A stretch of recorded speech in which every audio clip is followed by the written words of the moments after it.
Good evening.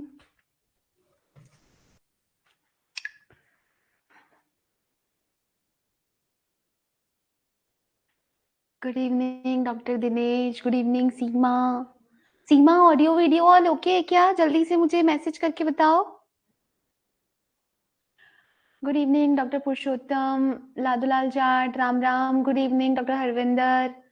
Good evening Ladulal.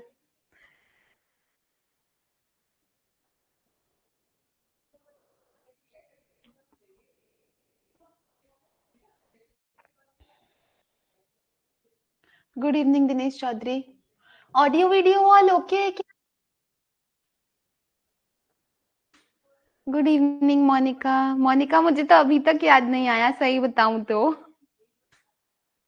Good evening Payal. Good evening good evening good evening. सबने बहुत सारा good evening. जल्दी जल्दी ज्वाइन कर लो, फिर हम आज की क्लास स्टार्ट करते हैं।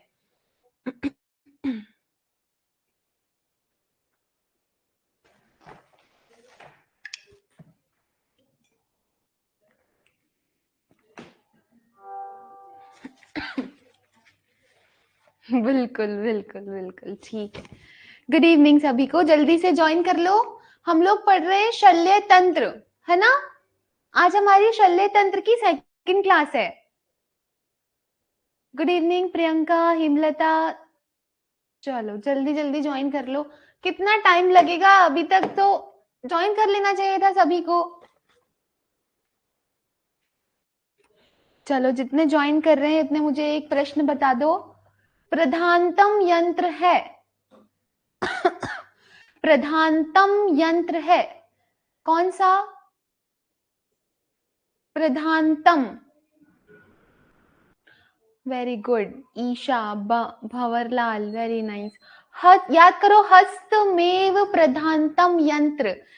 हस्तमेव प्रधानतम यंत्र, बिल्कुल सही है ना? और प्रधान यंत्र क्या था? कंकुमुख।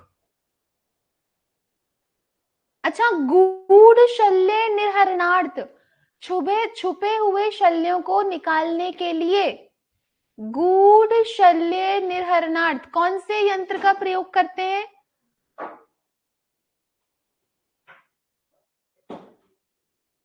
कंकुमुख। कल लास्ट में जाते जाते मैंने बोला था और किसी ने मुझे टोका भी नहीं। एक प्रश्न था, स्नेहन, स्वेदन, नस्य, रक्त मोक्षण, ये सब मना है। इन सबको करने से रोग और बढ़ जाता है। कौन सा शिरोगत रोग था? कौन सा शिरोगत रोग था? जल्दी से बता दो। क्षयज की कृमिज? क्षयज। क्षयज शिरो रोग, ठीक है। क्षयज, हाँ मुझे पता है डॉक्टर राम। क्षयज, ठीक है। और इसमें क्या करते हैं? भ्रंगण विधि, चिकित्सा भ्रंगण विधि। चलो, गुड इवनिंग सभी को। ज्वाइन हो गए ऑलमोस्ट स्टूडेंट, आज की क्लास स्टार्ट करते हैं, ठीक है। आज हमारा टॉपिक रहेगा अग्निकर्म।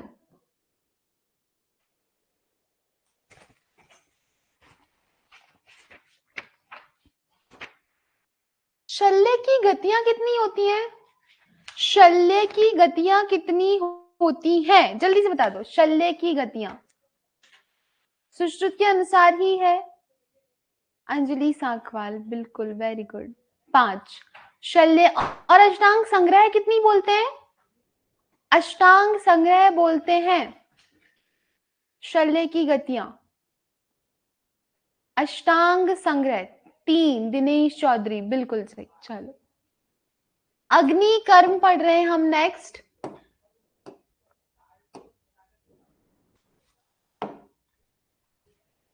जल्दी जल्दी पढ़ेंगे। देखो, अगर अग्नि कर्म हेतु पदार्थ, अगर त्वकगत अग्निकर्म करना है तो किस किस का प्रयोग कर सकते हैं? पिपली, अजाशक्रत, गोदंत, शर, शलाका आदि से। मांसगत करना है अगर दग्ध, तो कौन से पदार्थ? जाम्बव, ओष्ठ व धातु से। जाम्बव, ओष्ठ व धातु से। याद करो, कल पढ़ा था क्या? 3 जाम्बव ओष्ठ 3 क्या कर्म था उनका? शलाका यंत्र था क्या? क्या कर्म था जांबव ओष्ठ का? जांबव ओष्ठ शलाका यंत्र का कर्म था। जल्दी से उत्तर दे दो। Doctor Ram, very good. Doctor Prabhat और किरण, ईशा, अग्निकर्म। दोनों का ना, दोनों का अग्निकर्म था। ठीक है। ऐसे ही बहुत इंपॉर्टेंट है सीरा, स्नायु, संधि व अस्थि पर। इसके लिए प्रयोग करते हैं मधु, स्नेह व गुड़। तीनों ही बहुत इंपॉर्टेंट है। ठीक है। अग्निकर्म से पूर्व कैसा अन्न लेना चाहिए? तो पिच्छिल अन्न सेवन का विधान है। अग्निकर्म से पहले कैसा अन्न? पिच्छिल अन्न का सेवन। पिच्छिल अन्न। रक्त मोक्षण से पूर्व कोई बताएगा क्या? रक्त मोक्षण से पूर्व कैसे अन्न का प्रयोग करना चाहिए? कोई जल्दी बताएगा? रक्त मोक्षण से पूर्व। Very good Bhanwar Lal, Dinesh Kumar, very good. ठीक है। डॉक्टर यादव कल क्लास नहीं ली थी क्या? तो अग्निकर्म से पूर्व पिच्छिल अन्न का सेवन करना चाहिए और सीरा मोक्षण से पूर्व यवागु का पान करना चाहिए। यवागु। शीरा वेधन, सीरा वेधन से भी पूर्व कैसा अन्न लेना चाहिए?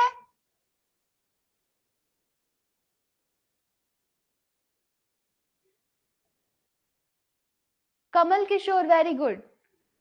डॉक्टर राम, हाँ, स्निग्ध और रुक्ष। तो देखो अग्निकर्म से पूर्व तो लेना चाहिए पिच्छिल अन्न, और रक्त मोक्षण और सीरा वेधन से पूर्व कैसा अन्न? यवागु लेनी चाहिए, यवागु का पान करना चाहिए। ठीक है। नेक्स्ट देखते हैं दहन के प्रकार, बहुत इंपॉर्टेंट है। चार सुश्रुत बोलते हैं, चार। वलय, बिंदु, विलेखा और प्रतिसारण। वाग्भट चार तो सुश्रुत के बोलते हैं और तीन अलग से बोलते हैं। अर्धचंद्र, स्वस्तिक और अष्टपाद। अष्टपाद। अब हम देखते हैं अग्नि दग्ध के लक्षण।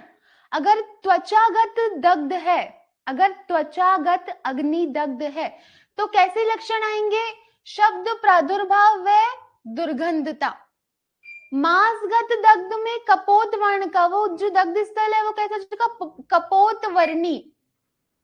सीरागत में कृष्ण उन्नत वर्ण एवं स्त्राव का अभाव। और संधि और अस्थिगत दग्ध है तो दग्ध स्थल रुक्ष, अरुण और कर्कश हो जाएगा। इंपॉर्टेंट है। ठीक है। सम्यक दग्ध होने पर क्या करना चाहिए? शहद और घृत का लेप करना चाहिए। किसका लेप करना है? शहद और घृत का लेप करना है। हमने अभी देखा दोबारा से देखते हैं। हमने अभी देखा दहन के प्रकार कितने? सुश्रुत बोलते हैं चार। दहन के प्रकार सुश्रुत बोलते हैं चार। ठीक है। अब देखो दग्ध के भेद। दग्ध के भेद है प्लुष्ट दग्ध, दुर्दग्ध, सम्यक दग्ध और अति दग्ध। प्लुष्ट दग्ध बहुत इंपॉर्टेंट है। प्लुष्ट उष्ण, प्लुष्ट उष्ण। प्लुष्ट दग्ध में कैसी चिकित्सा करते हैं? उष्ण चिकित्सा। प्लुष्ट में उष्ण चिकित्सा। दुर्दग्ध में दोनों शीत और उष्ण चिकित्सा करते हैं। सम्यक दग्ध में ये पूरा ही 8 स्टार है, ये पूरी ही टेबल, कुछ भी पूछेंगे। सम्यक दग्ध में पित्त विद्रदिवत चिकित्सा और अति दग्ध में पित्त विसर्पवत चिकित्सा करते हैं। ये दोनों बहुत इंपॉर्टेंट है। ठीक है। दग्ध के भेद, प्लुष दग्ध, दुर्दग्ध, असम्यक दग्ध और अति दग्ध। ठीक है। बहुत इंपॉर्टेंट है। नेक्स्ट आगे चलते हैं। सभी अग्नि दग्धों में रोपणार्थ श्रेष्ठ होता है घृत।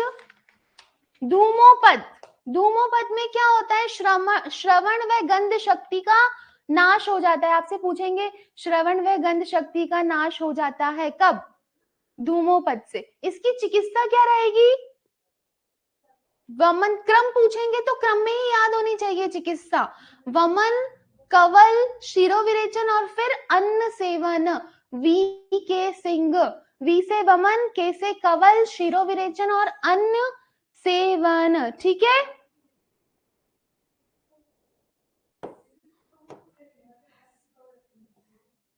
नेक्स्ट आगे देखते हैं। नेक्स्ट टॉपिक है रक्त विस्त्रावण। कल भी हमने देखा था शीरावेद शल्य तंत्र का आधा भाग माना जाता है चिकित्सा। शीरावेद, शीरावेदन। आपको ये पूरी लाइन लिख के डैश डैश डैश करके दे देंगे। ठीक है, ऐसे ही एक तरफ सारी चिकित्सा और एक तरफ रक्त मोक्षण। ऐसी लाइन कौन देता है, ये किसने बोला है, तो वाग्भट ने बोला है। ठीक है, ध्यान रखना। नेक्स्ट देखते हैं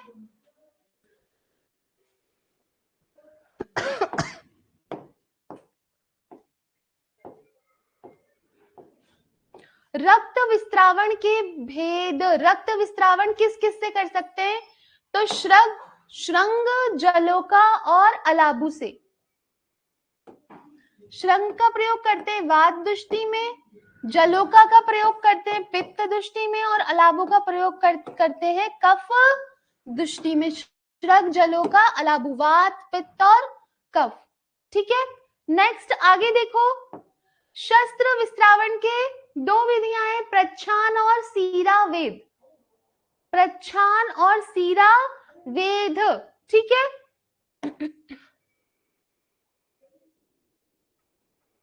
अब देखो प्रच्छान कब करते हैं, रक्त के पिंडीभूत होने पर या अल्प दोष युक्त होने पर करते हैं प्रच्छान। और जब दोष अवगाढ़ गहराई में स्थित हो या सर्व शरीरगत दोष हो तो क्या करते हैं, सीरावेद करते हैं। ठीक है, दोनों इंपॉर्टेंट है, दोनों इंपॉर्टेंट है। ठीक है, नेक्स्ट देखते हैं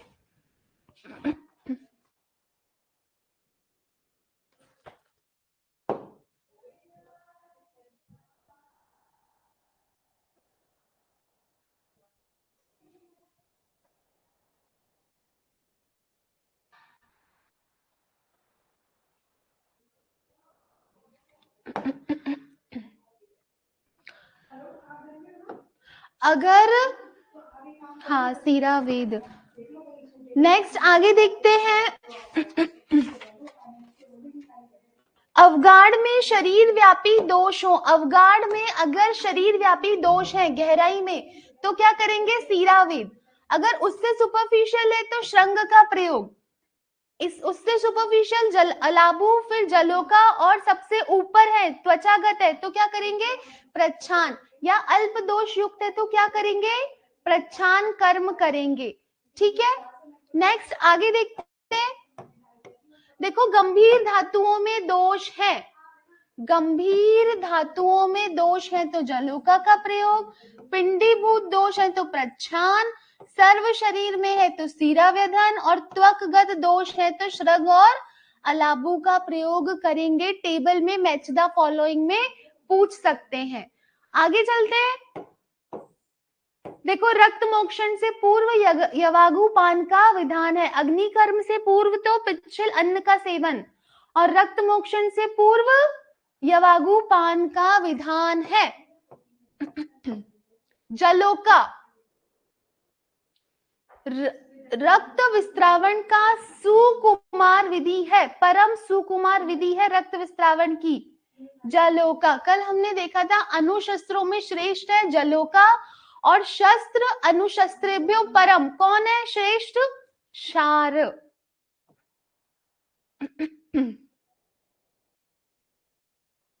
विषाक्त जलोका में विषाक्त जलोका से दंश होने पर प्रयुक्त औषधि क्या देंगे, महागत का पान, आलेपन या नस्य। इंद्रयुधा जलोका से जब दंश होता है तो वो कैसा हो जाता है, दंश असाध्य। ठीक है, जलोका को रखने वाला जल तो 3-3 दिन में, और जो वो घट है जिसमें इसको रखते हैं उसका जो जल है वो कितने दिन पर, घट को 7-7 दिन के अंतर पर बदल देना चाहिए, वो जो घट होगा, जो मटका होगा, उसको 7 डेज पे बदल देना चाहिए। और उसका जल कितने कितने दिन में बदलते हैं? 3 दिन में बदलते हैं। ठीक है, इंपॉर्टेंट था। आगे देखते हैं, जलोका जन्य व्रण पर लेप करेंगे किसका? शतधौत घृत का। शतधौत घृत का। जलोका के वमनार्थ प्रयोग, जलोका को वमन कराने के लिए प्रयोग करते हैं सैंधव लवण, तेल और सैंधव लवण। ठीक है, नेक्स्ट देखते हैं, आपको पूछ लेंगे निम्न में से दुर्वान जलोका का गुण है। जब जलोका जल में डूबे तो उसको क्या बोलते हैं? दुर्वांत। और वो दुर्वांत कब हो जाती है? जब उसका वमन अच्छे से नहीं करवाते हैं तो। असम्यक वमन पश्चात जलोका में उत्पन्न लक्षण। ठीक है, ऐसे ही सम्यक वांता, अगर उसका वमन अच्छे से हो गया है तो वो स्फूर्तिमय होगी, अच्छे से गति करेगी। और रक्त मोक्षण के बाद में पुनः जलोका कितने दिन बाद प्रयोग में लेनी चाहिए? 7 दिन बाद। कितने दिन बाद? 7 दिन बाद प्रयोग करें।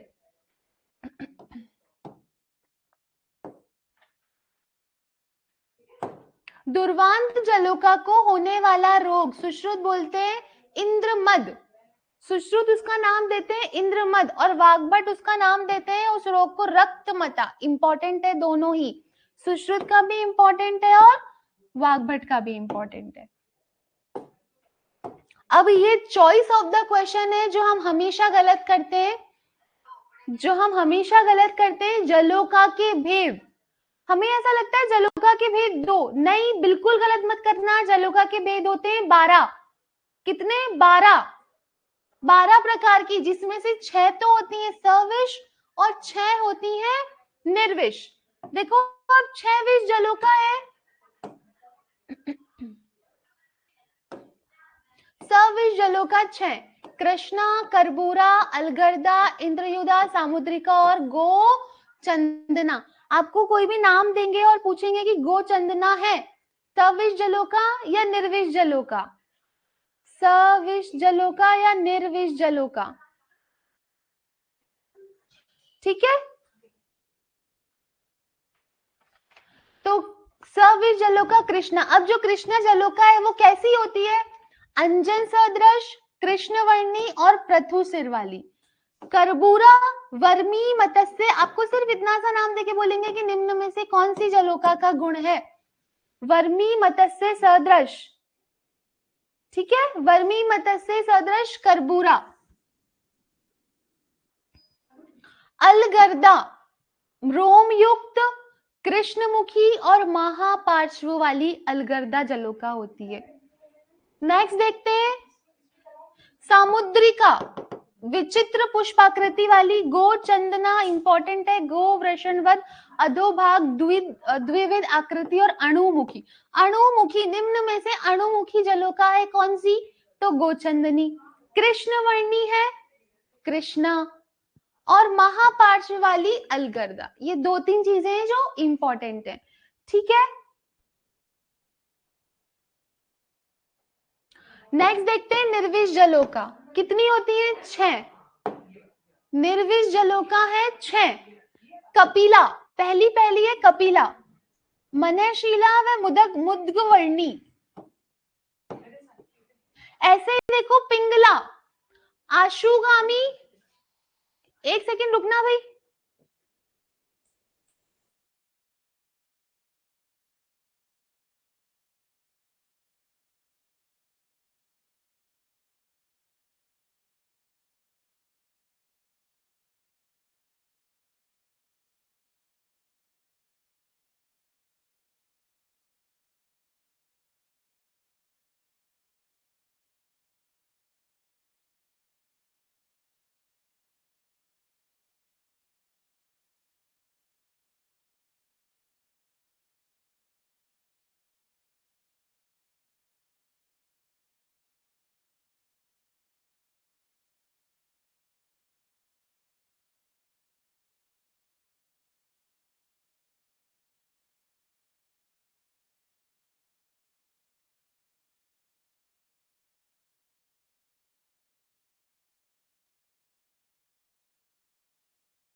तो आवाज आ रही है क्या? ऑडियो वीडियो ऑल ओके है क्या? एक बार कंफर्म करो जल्दी से। अब तो आवाज भी गई, आवाज भी गई। अरे ऐसे कैसे चली गई भाई? कपिला, निर्विष, निर्विष जलों का 6 ओके है ना? ठीक है। निर्विष जलों का 6, पहली पहली कपिला, मुद्गवर्णा इंपॉर्टेंट है, पिंगला, रक्तवर्णी और आशुगामी। उसके बाद शंकुमुखी, शीघ्र पायनी, जल्दी रक्त आचूषण करने वाली, शीघ्र पायनी जलों का है शंकुमुखी। मूषिका अनिष्ट गंध वाली होती है। पुंडरीक मुखी, जो पुंडरीक मुखी जलों का है वो मुद्ग वर्ण की। तो मुद्ग वर्ण की कितनी जलों का है? 2, एक तो कपिला और पुंडरीक मुखी, दोनों इंपॉर्टेंट है, ध्यान रखना। सावरी का सबसे इंपॉर्टेंट है, पशुओं में प्रयुक्त करते हैं। कैसे वर्ण की? पद्म पत्र वर्णी और 18 अंगुल लंबी। और किसमें प्रयुक्त होती है? पशुओं में प्रयुक्त होती है। 18 अंगुल लंबी जलोका का नाम है, 18 अंगुल लंबी निर्विष जलोका है कौन सी? सावरिका। ठीक है, इंपॉर्टेंट था। जलोका कितने जलोका के भेद होते हैं? 2, कोई नहीं लगाएगा। जलोका के भेद होते हैं कितने? 12। 12 कितने होते हैं डॉक्टर आशुतोष जलोका के भेद?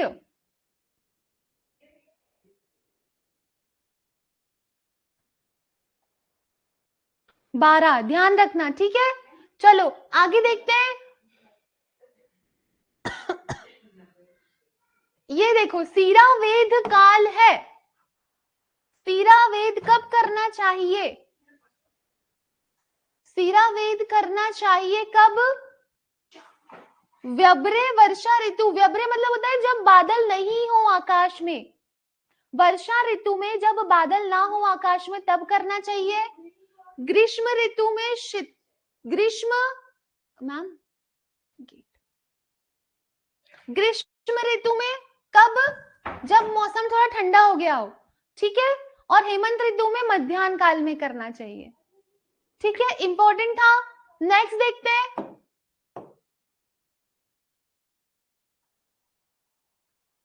रक्त मोक्षण का प्रमाण। कोई बलवान व्यक्ति है, उसमें हम कितना रक्त निकाल सकते हैं? रक्त मोक्षण का प्रमाण होता है कितना? अधिकतम 1 प्रस्त या फिर 13.5 पल। इंपॉर्टेंट है, याद रखना। ठीक है, अधिकतम 1 प्रस्त या फिर 13.5 पल, इंपॉर्टेंट है, याद रखना। रक्त मोक्षण का प्रमाण। आगे चलते हैं।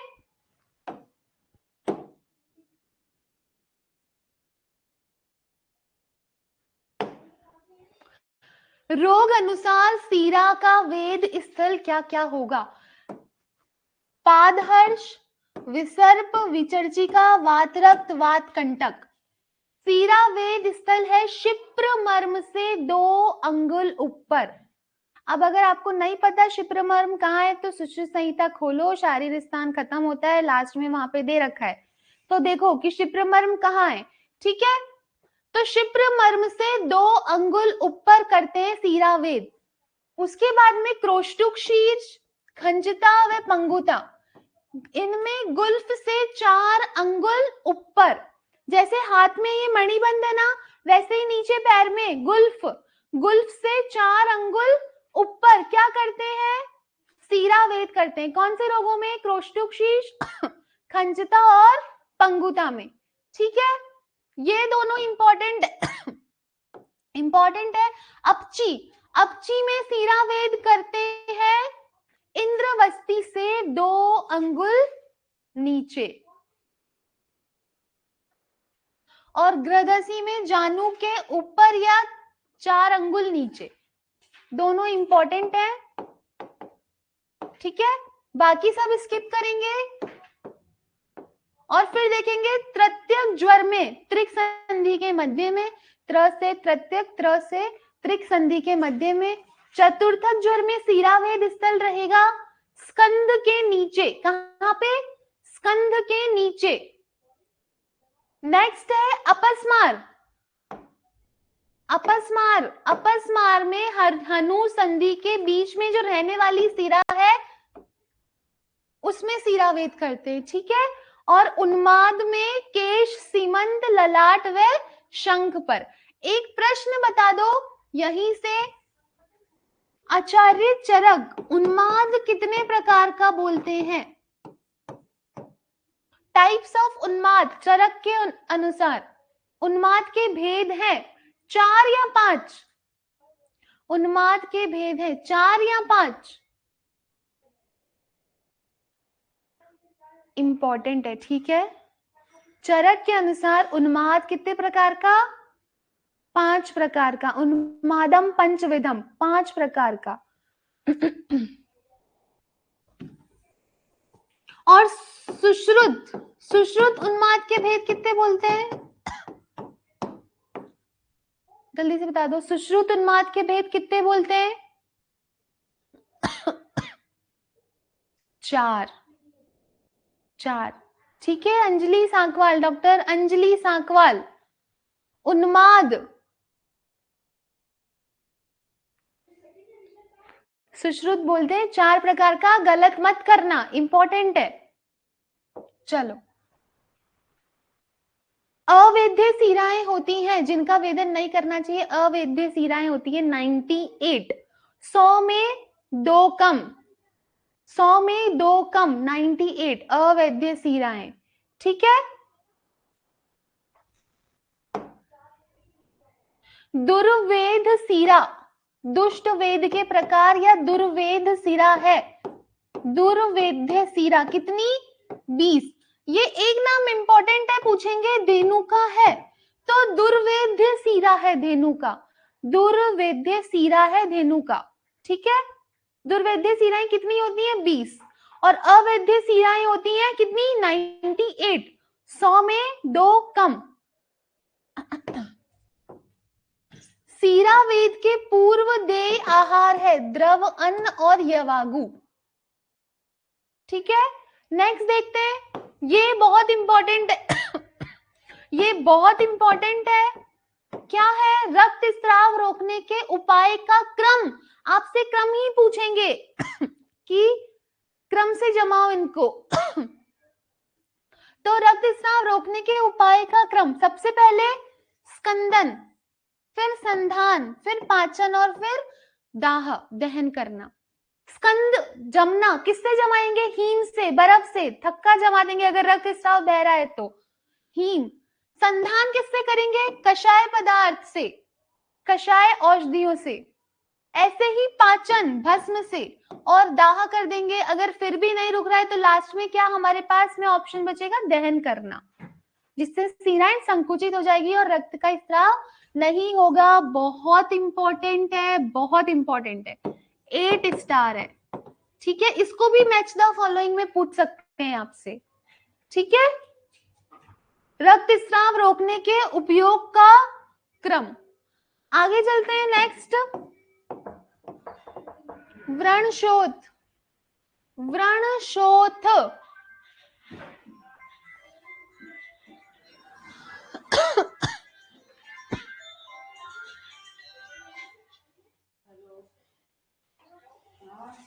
चलो आगे देखते हैं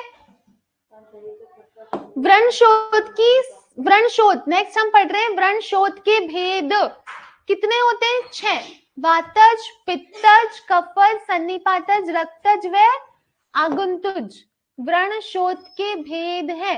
अभी एक बार और कंफर्म कर लेंगे डॉक्टर भंवरलाल, ठीक है।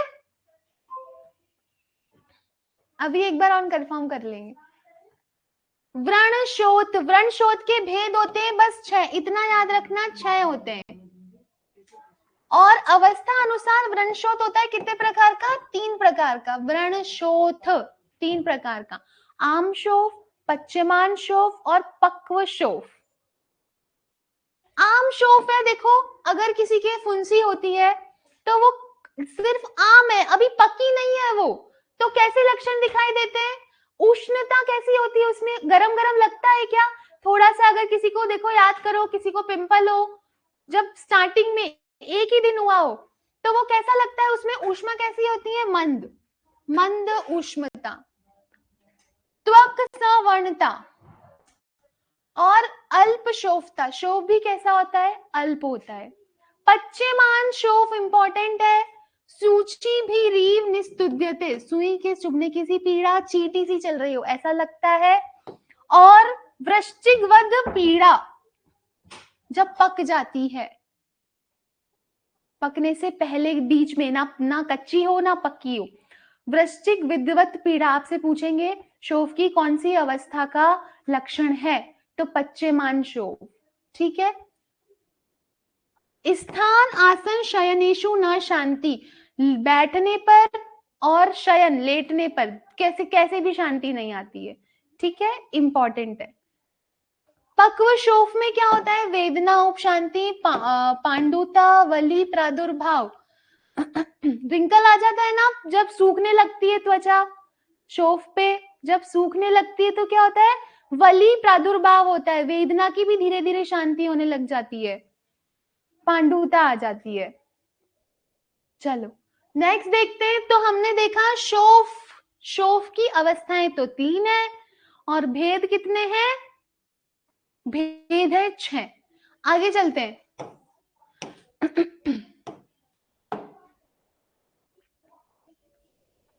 ये इंपॉर्टेंट है, याद कर लो। कफज पक्व शोथ के लक्षण किसके समान होते हैं? आम शोफवत होते हैं। इंपॉर्टेंट था। चांडाल किसको बोलते हैं? वो वैद्य जो आम शोफ को चीरे व पक्व अवस्था की उपेक्षा करे।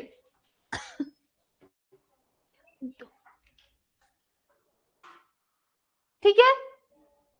आम शोफ का भेदन करने से क्षतज विद्रधि हो सकती है। आम शोफ का भेदन करने से क्या इंपॉर्टेंट है? बहुत इंपॉर्टेंट है।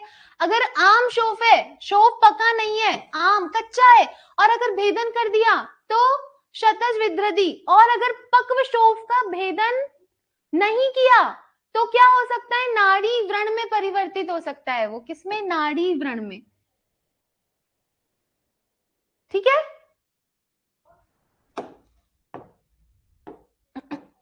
व्रण शोथ की चिकित्सा, सुश्रुत ने कितने उपक्रम बताए हैं? 60 उपक्रम बताए। व्रण शोथ के कितने उपक्रम? 60 उपक्रम। उसमें से जो 7 है वो बहुत इंपॉर्टेंट है। लेटेस्ट पीजी का प्रश्न भी था ये, इनको सिमेट्री में जमाने के लिए बोला था।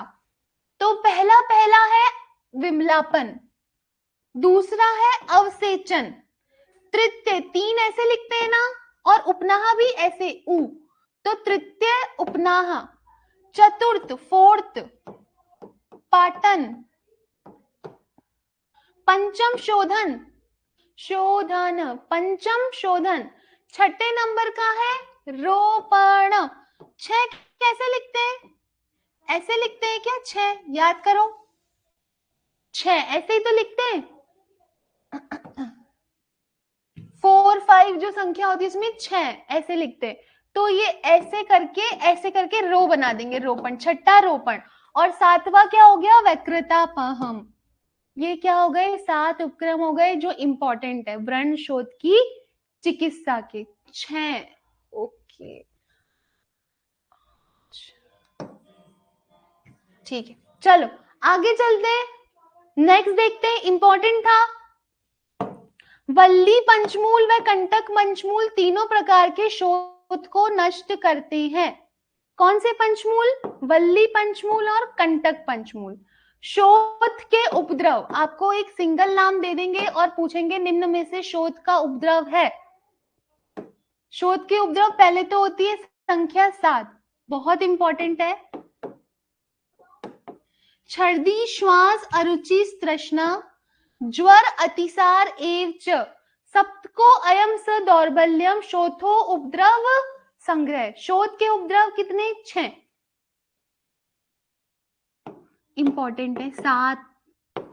और जो चरक है वो चरक तो बोलते हैं शोथ के उपद्रव 7 और सुश्रुत बोलते हैं 9। 2 एक्स्ट्रा मानते हैं, हिक्का और कास। देखो क पे खत्म हुआ तो क से ही शुरू हुआ, हिक्का और कास इंपॉर्टेंट है। शोथ के उपद्रव सुश्रुत मानते हैं कितने? 9 और चरक मानते हैं 7। छर्दी, श्वास, अरुचि, तृष्णा, ज्वर, अतिसार और दौर्बल्य। बहुत इंपॉर्टेंट है, ठीक है। नेक्स्ट है विद्रधि। नेक्स्ट है विद्रधि।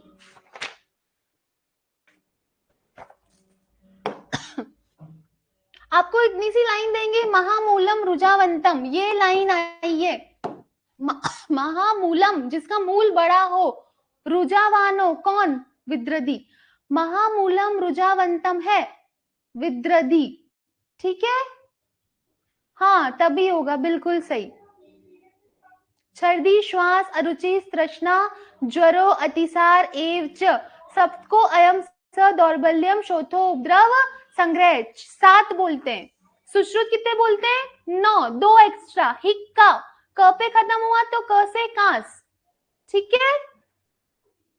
चलो हम नहीं देख रहे। नेक्स्ट विद्रधि। महामूलम रुजावंतम आया है किसके लिए, विद्रधि के लिए, ग्रंथि के लिए, अर्बुद के लिए।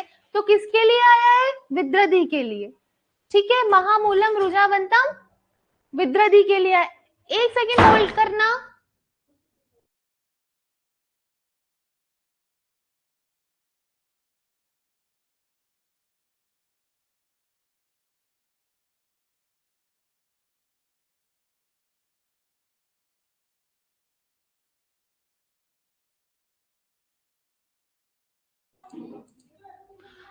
नेक्स्ट देखते हैं विद्रधि के भेद और लक्षण है कितने, 6।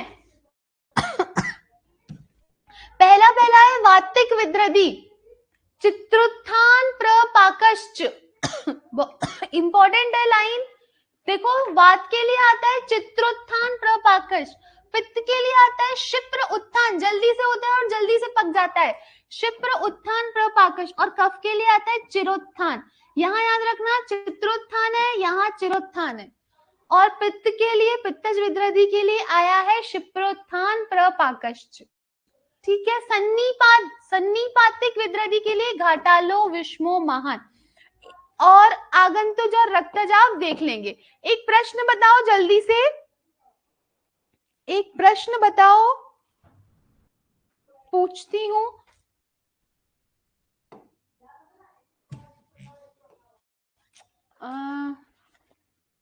एक सेकंड रुकना। भूत्वा प्रतिश्यायो यो अकस्मात निवर्तन्ते, किसके लिए आया है, जल्दी से बताओ। भूत्वा प्रतिश्यायो यो अकस्मात निवर्तन्ते, ये जो लाइन है किसके लिए आई है, सन्निपातज क्या, सन्निपातज क्या, पूरा नाम लिखो, ऐसे थोड़ी चलेगा। सन्निपातज क्या, वैसे तो मैं बोल चुकी हूँ कोटेशन में, प्रतिशय के लिए बोला ना मैंने, प्रतिशय, तो सन्निपातज प्रतिशय के लिए थी ये लाइन। ऐसे ही याद रखो, सन्निपातज विद्रधि के लिए घाटालो, विषमो, महान, इंपॉर्टेंट है। 5 प्रकार की रोहिणी, 5 प्रकार की रोहिणी किसमें बताइए, 5 प्रकार की रोहिणी मुख्य जो सहायता आयतन है उसमें से किसमें बताइए, 5 प्रकार की रोहिणी भेद है किसमें, 5 प्रकार की रोहिणी, 5। सुश्रुत ने, वेरी गुड। और कोई आंसर इसका, वेरी गुड वेरी गुड, ठीक है, मतलब भूले नहीं है ना, भूलना नहीं है, ठीक है। चलो आगे चलते हैं, हम लोग पढ़ रहे हैं विद्रधि भेद के लक्षण 6। अब अंतर विद्रधि के स्थान, चरक बोलते हैं अंतर विद्रधि कितनी, 9 और सुश्रुत बोलते हैं 10। उन्होंने 9 तो चरक की है और एक उन्होंने गुदा को माना है, ठीक है। अब इसमें सबसे इंपॉर्टेंट देखेंगे हम बस नाभि, नाभ्याम हिक्का, ये चरक का है और ये सुश्रुत का है, ये सुश्रुत का है। नाभि अंतर विद्रधि, नाभि हिक्का और सुश्रुत बोलते हैं हिक्का और आटोप। पहले तो अंतर विद्रदी याद करो, चरक ने बोली है 9, सुश्रुत एक एक्स्ट्रा बोलते हैं गुदा, ठीक है। नाभि के लिए चरक बोलते हैं नाभ्याम हिक्का, बस। सुश्रुत बोलते हैं हिक्का और आटोप, इंपॉर्टेंट है, ठीक है। ऐसे ही देखो गुदा, गुदा के लिए सुश्रुत बोलते हैं वात व मल अवरोध। अंतर विद्रदी होने पर वात व मल अवरोध हो जाता है, अंतर विद्रदी, ठीक है। ये दो इंपॉर्टेंट थी। आगे चलते हैं, देखो हृदय नाभि व वस्ती के अतिरिक्त, हृदय नाभि और वस्ती इनके अतिरिक्त कहीं पे भी अंतर विद्रदी हो तो वो साध्य होती है। इसका मतलब क्या हुआ, हृदय नाभि और वस्ती में अगर विद्रदी हो तो वो कैसी होती है, असाध्य होती है। बाकी इसके अतिरिक्त कहीं पे हो तो वो साध्य मानी जाती है।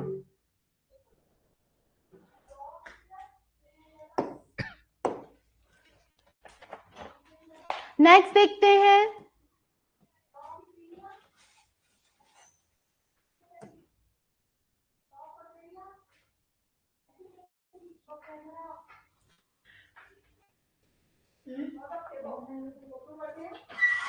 बिल्कुल हाँ डॉक्टर राम।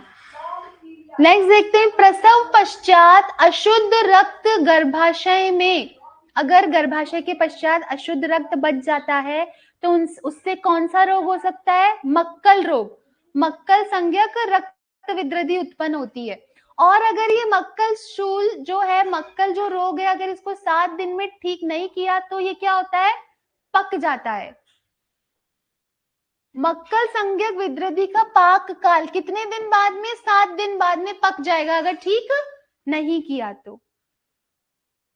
गुल्म में पाक होता नहीं है, गुल्म में पाक होता है क्या, नहीं होता है।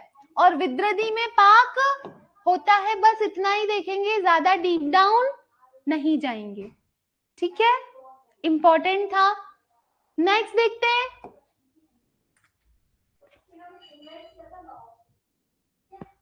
व्रण, व्रण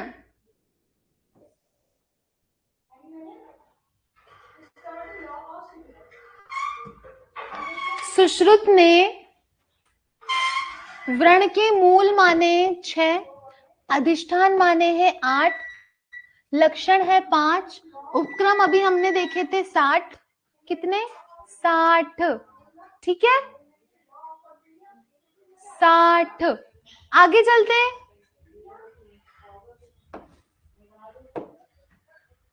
ये इंपॉर्टेंट है, व्रण गंध में दोष भेद, व्रण गंध में दोष भेद। अगर कटु गंध आ रही है तो कौन सा दोष होगा, वात। तीक्ष्ण में पित्त। यही पूछते हैं कफज में कैसी गंध होगी, विस्त्र गंध। हमें लगता है कि रक्तज में होगी विस्त्र गंध, नहीं, कफज में है विस्त्र गंध, और लोह गंध होगी रक्तज व्रण में, ठीक है। नेक्स्ट देखो, लाजा, लाजा अत्सी और तेल सदृश गंध। वात पित्त, अत्सी में वात कफ और तिल तेल सदृश गंध होगी वात पित्त, वात कफ, पित्त कफ में, ठीक है। ला टी टी एल ए लाजा गंध, एच से अत्सी सदृश, टी से तिल तेल सदृश, तेल सदृश, ठीक है। वात पित्त, वात कफ, पित्त कफ, इंपॉर्टेंट है, ये वाला जरूर ध्यान रखना, विस्त्र गंध कफज में। अब हम देते हैं सुश्रुत का, सुश्रुत का हमने देखा, अब हम देखेंगे चरक का। चरक व्रण के प्रकार बोलते हैं 2, गंध 8, व्रण के भेद हैं 20, व्रण के स्त्राव 14, दुष्ट व्रण 12 और व्रण के उपक्रम है 36, सुश्रुत बोलते हैं 60 और व्रण स्त्राव 14, व्रण के दोष 24। व्रण के दोष 24। अच्छा, यंत्र के कर्म कितने होते हैं? यंत्र के कर्म 25, 24, 26, 28। यंत्र के कर्म, हेमलता, ठीक है।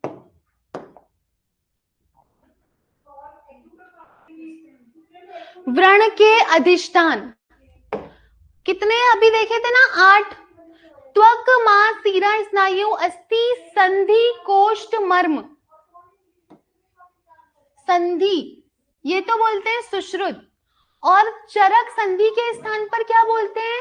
मेद बोल देते हैं। बस इतना सा डिफरेंस है, ठीक है। व्रण के स्थान कितने होते हैं? 8 होते हैं। व्रण के स्थान, अधिष्ठान, परिग्रह 8 होते हैं। संधि के स्थान पर चरक बोलते हैं मेद। मेद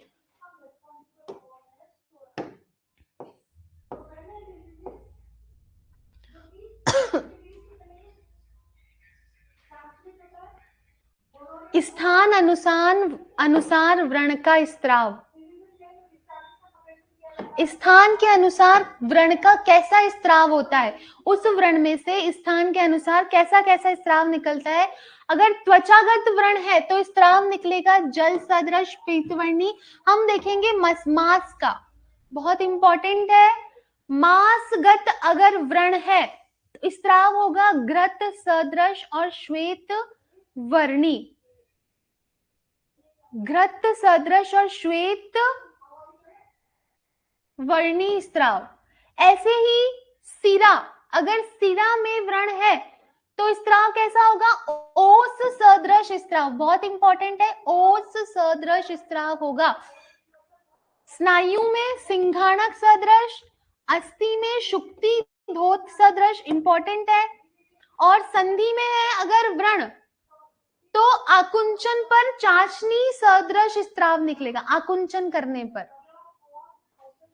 और व्रण कोष्ठ में मूत्र पूरिश हुए व रक्त की प्रवृत्ति होगी। अगर व्रण कहां पर है?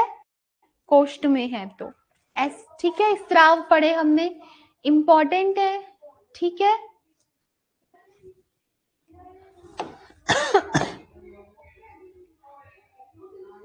इंपॉर्टेंट था, ठीक है।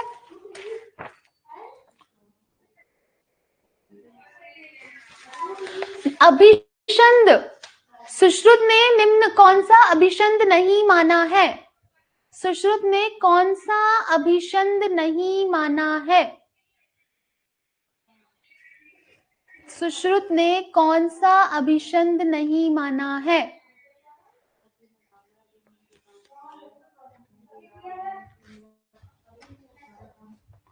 अभिषंद, अधिमंत 4 होते हैं ना। कौन सा नहीं माना है? सन्निपातज नहीं माना है, सन्निपातज नहीं माना है। अव्रण शुक्र, अव्रण शुक्र, अव्रण शुक्र कौन सा नेत्र रोग है? अव्रण शुक्र कौन सा नेत्र रोग है? कृष्णगत, शुक्लगत, सर्वगत, संधिगत। अव्रण शुक्र कहाँ का रोग है?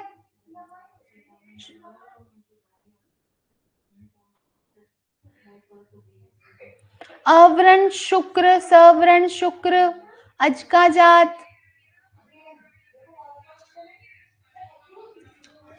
ठीक है, शुक्लगत नहीं डॉक्टर राहुल, कृष्णगत। कृष्णगत 4 प्रकार का, सबसे कम उसी में थे। वर्तमगत, वर्तमगत रोग कितने होते हैं? वर्तमगत रोग होते हैं कितने? वर्तमगत रोग होते हैं कितने होते हैं? वर्तमगत रोग होते हैं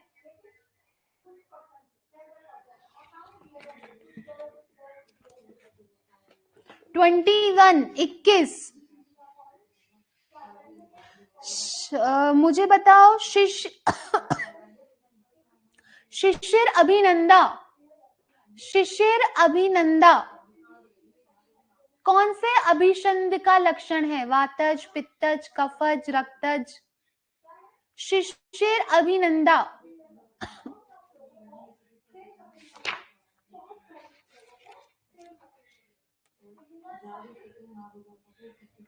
शिशिर अभिनंदा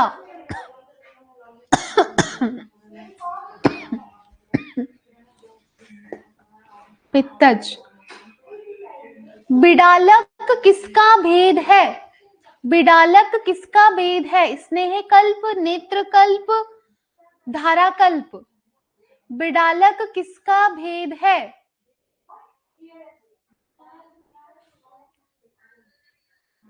विडालक, पिंडी,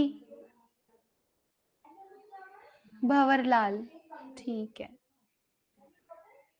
नेत्र कल्प का।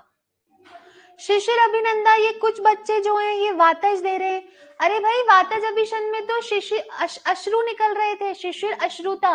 अभिनंदा मतलब होता अच्छा लग रहा है उसको, ठंडा ठंडा ठंडा। शिशिर अभिनंदा। पित्तज अभिषंद में वात मत दो आंसर। हाँ बिल्कुल, 2 एक्स्ट्रा बताए थे शारंगधर ने, है ना। नेक्स्ट प्रश्न बताओ।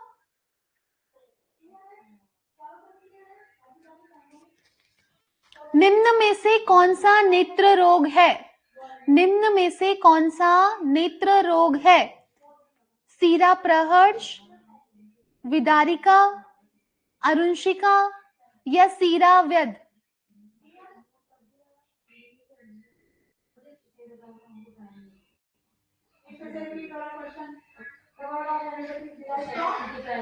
उत्तर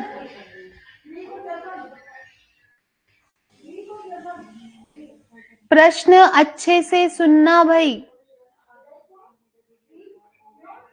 बिल्कुल सही। सीरा उत्पात से सीरा हर्ष की उत्पत्ति हुई थी। सीरा जाल में दोष बता दो। अच्छा नहीं, पहले मुझे बताओ, सीरा हर्ष और सीरा उत्पात कहाँ के रोग है? कौन से नेत्रगत रोग है?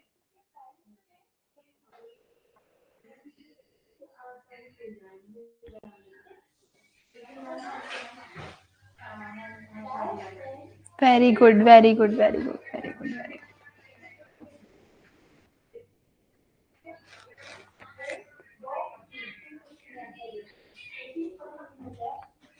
सुश्रुत के अनुसार जिह्वागत रोग कौन सा है? सुश्रुत के अनुसार जिह्वागत रोग है। ऑप्शन सुनना। सुश्रुत के अनुसार जिह्वागत रोग कौन सा है? ऑप्शन सुनना। अधिजिह्वा, अलास, अधिमांस या अदृश?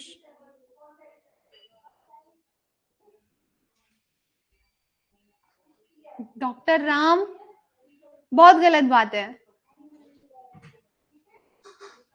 सुश्रुत के अनुसार जिह्वागत रोग है अलास।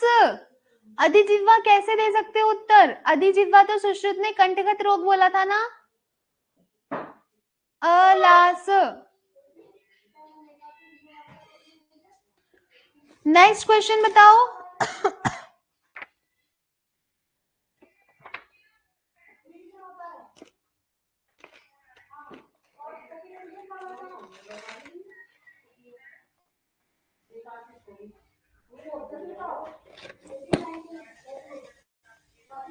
नेत्र के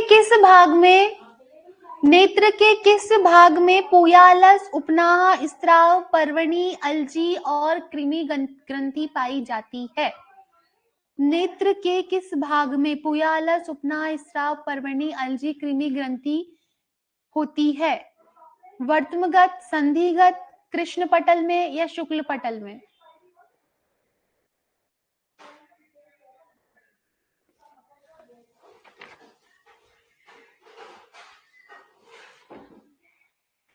वेरी गुड। नेक्स्ट प्रश्न बताओ। सूची पांशम न पश्यति, सूची पांशाम न पश्यति किस पटलगत तिमिर का निदानिक लक्षण है? प्रथम, द्वितीय, तृतीय या चतुर्थ?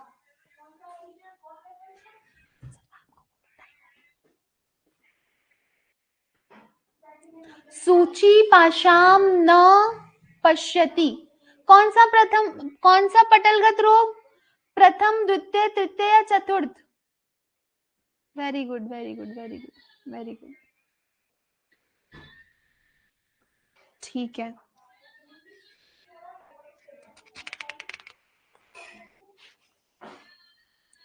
प्रसादन अंजनवर्ती। नेक्स्ट प्रश्न सुनो। प्रसादन अंजनवर्ती का किस मात्रा में प्रयोग होता है? प्रसादन अंजनवर्ती का कितनी मात्रा में प्रयोग होता है? 1, 1.5 या 2? 1 हरेणु का, 1.5 हरेणु का, 2 हरेणु का, 3 हरेणु का? प्रसादन अंजनवर्ती, LPR याद करो, 1, 1.5, 2। 1, 1.5, 2, 1.5, 1.5, 1.5 हरेणु का।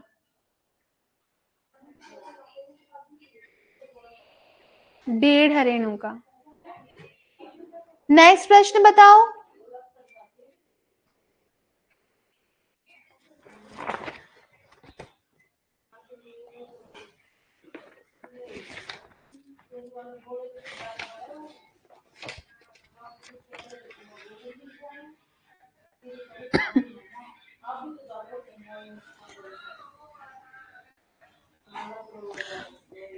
डेढ़, हाँ ठीक है।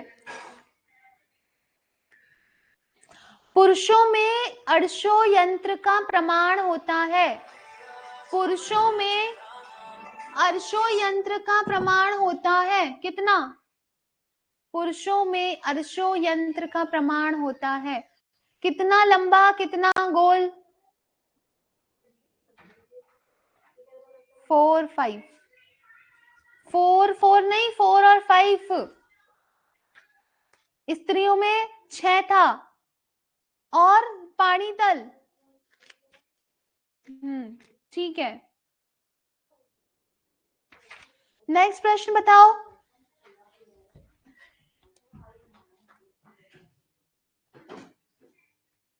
सुश्रुत अनुसार क्षार के कितने भेद होते हैं? 2, 3, 4, 5। सुश्रुत अनुसार क्षार के भेद हैं 2, 3, 4, 5 क्षार के भेद। ठीक है। सुश्रुत अनुसार वलय, बिंदु, विलेखा और प्रतिसारण किसके भेद हैं?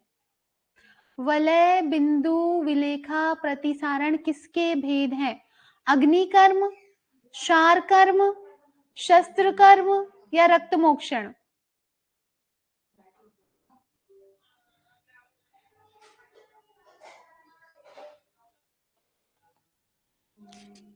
अभी पढ़ा है और फिर भी क्षार कर्म आंसर जा रहा है।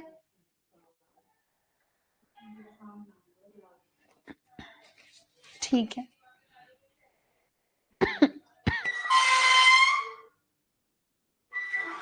सुश्रुत अनुसार किससे मांस दहन करते हैं? सुश्रुत अनुसार किससे मांस दहन करते हैं? स्नेह, पिपली, लोह या कोई नहीं?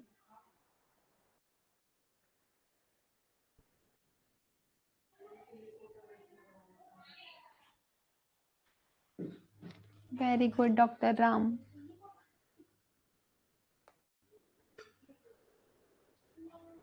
Very good, very good, very good. उत्तर के साथ गलत ऑप्शंस के उत्तर के साथ में सही उत्तर भी दे रहे हैं बहुत सारे स्टूडेंट। Very good. तो मुझे बताओ क्लास समझ आ रही है कि नहीं? स्पीड सही है हमारी कि नहीं? एक बार बता दो, स्पीड सही है ना? स्पीड सही है ना? यस और नो? बिल्कुल, वेरी गुड, वेरी गुड, बिल्कुल सही। स्पीड सही है।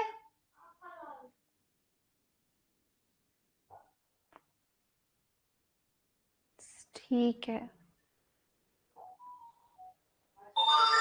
अरे इतनी तो हार्ड भी नहीं है मोनिका, डिजिट कौन सी याद नहीं होती? स्वस्तिक, संदंश, ताल, नाड़ी, शलाका, उपयंत्र, इनकी तो डिजिट पड़ी है शल्य में, या फिर अंगुल पड़े 18, 16, 12।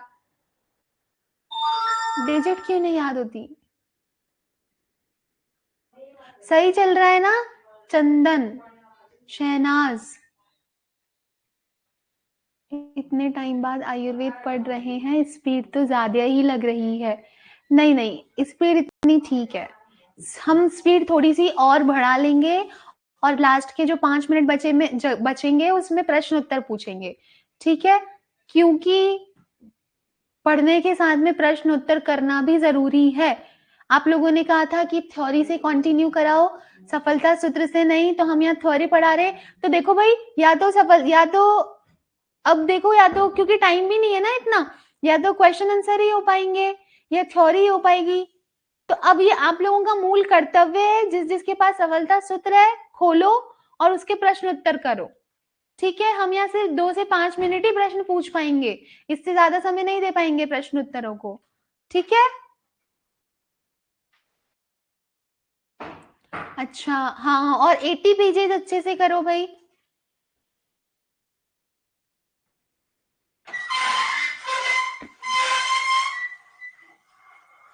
ज्यादा प्रश्न नहीं है, सारे करो, अब जितने भी बचते हैं सारे करो, ठीक है? चलो आज की क्लास को यही एंड करेंगे। सभी ने गॉड ब्लेस यू, अच्छे से पढ़ाई करो।